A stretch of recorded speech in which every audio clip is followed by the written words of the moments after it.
Mes chers collègues, nous allons commencer la discussion générale. Je vous rappelle que le temps de parole sera de 5 minutes par orateur, imaginant que chacun se joindra aux remerciements effectués par Madame la rapporteure générale. Monsieur Giraud, vous avez la parole pour le groupe radical républicain, démocrate et progressiste.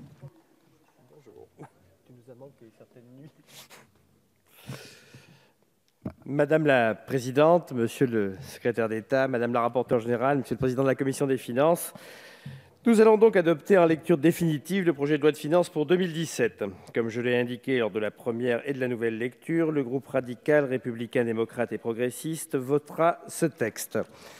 La première partie de ce budget est fidèle à notre programme de stabilité ainsi qu'à nos engagements en matière de maîtrise des dépenses publiques.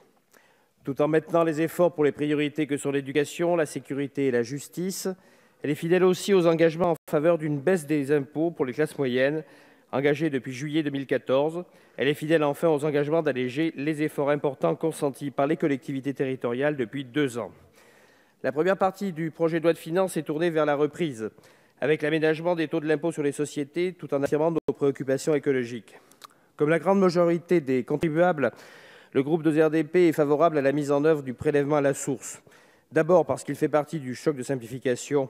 En effet, il allégera considérablement la charge administrative pesant sur le fisc et sur les ménages, mais il renforcera aussi l'efficacité de notre politique fiscale et atténuera les incertitudes qui minent notre économie.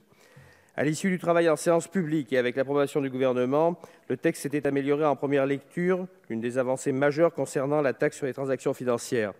Cependant, le Parlement a supprimé en nouvelle lecture la semaine dernière l'extension de l'assiette de notre TTF aux opérations intraday, tout en maintenant l'augmentation de son taux à 0,3%, en fléchant, dans le cadre du plafond, ces nouvelles recettes vers l'Agence française du développement. Cela représente tout de même un triplement de taux pendant le quinquennat. Il faut s'en féliciter. Souhaitons toutefois que le recul que nous réalisons sur l'assiette n'aura pas de conséquences majeures sur le format de la taxe sur les transactions financières en négociation à Bruxelles, car l'enjeu est majeur, et plus particulièrement dans le cadre du Brexit, qui offre à l'Europe des perspectives de réforme majeures du secteur financier.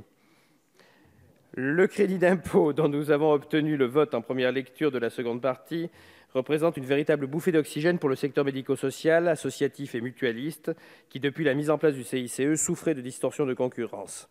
Désormais, les établissements de santé, ceux œuvrant dans le champ de la protection des mineurs, comme les centres de réadaptation, les centres d'accueil de demandeurs d'asile, les CADA, les établissements d'accueil pour personnes handicapées et les services d'aide à domicile vont bénéficier d'un crédit de taxe sur les salaires au taux de 4%. C'est une véritable victoire d'équité. De même que l'annulation de la dette de Saint-Pierre-et-Miquelon vis-à-vis de l'agence de l'eau Seine-Normandie, qui représente pour ce territoire une avancée financière considérable, ainsi que la préservation des moyens l'année prochaine de Voies navigables de France. Concernant les autres dispositifs, nous félicitons que le gouvernement ait avancé avec les parlementaires en nouvelle lecture. Nous avons ainsi maintenu le plafond de la taxe affectée aux chambres de commerce et d'industrie.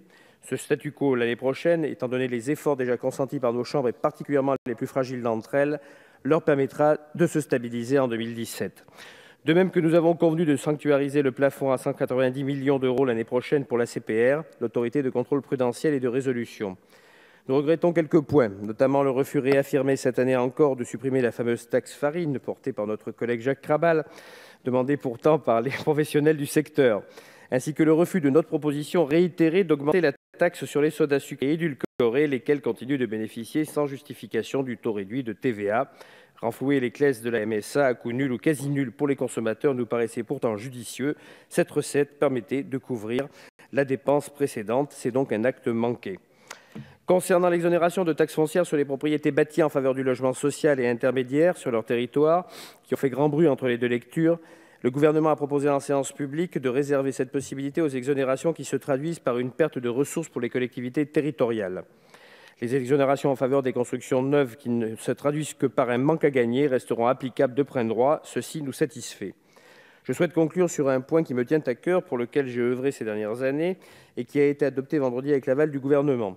Cet amendement concerne la fraction bourg-centre de la DSR, la dotation de solidarité rurale, et propose que pour sa première fraction, la population prise en compte pour la répartition soit celle de la population DGF plafonnée lorsque la commune compte une population totale permanente ne lui permettant pas de se constituer en bourg-centre permanent. La référence à la population DGF sans prise en compte de la population municipale était en effet une aberration. Ce système était de plus un frein tant à l'intercommunalisation des services qu'à la fusion des communes.